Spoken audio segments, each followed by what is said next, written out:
where the event happened, and will do.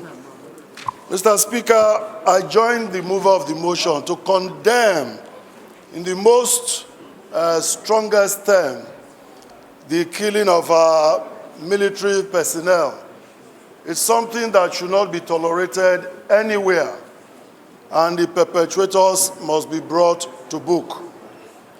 I agree with the prayers that the event, the sad occurrence, to be investigated, except that I request that the House Committee on Defense lead that process.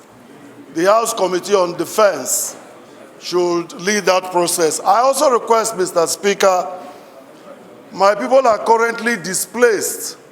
They are in the bush. Nobody is in the house in that community.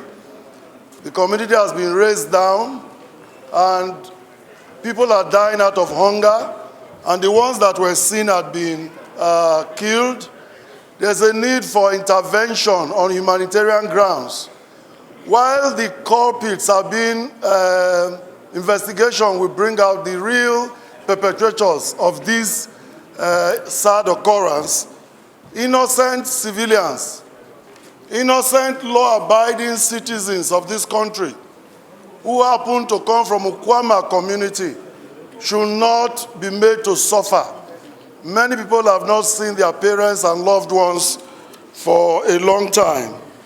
I want to amend the prayers to say that NEMA should intervene and bring succor, and that the Committee on Defense should spearhead the investigation to get the culprits. I appeal to my people and our neighbors with whom we've had the problems in the last number of years, simple land dispute.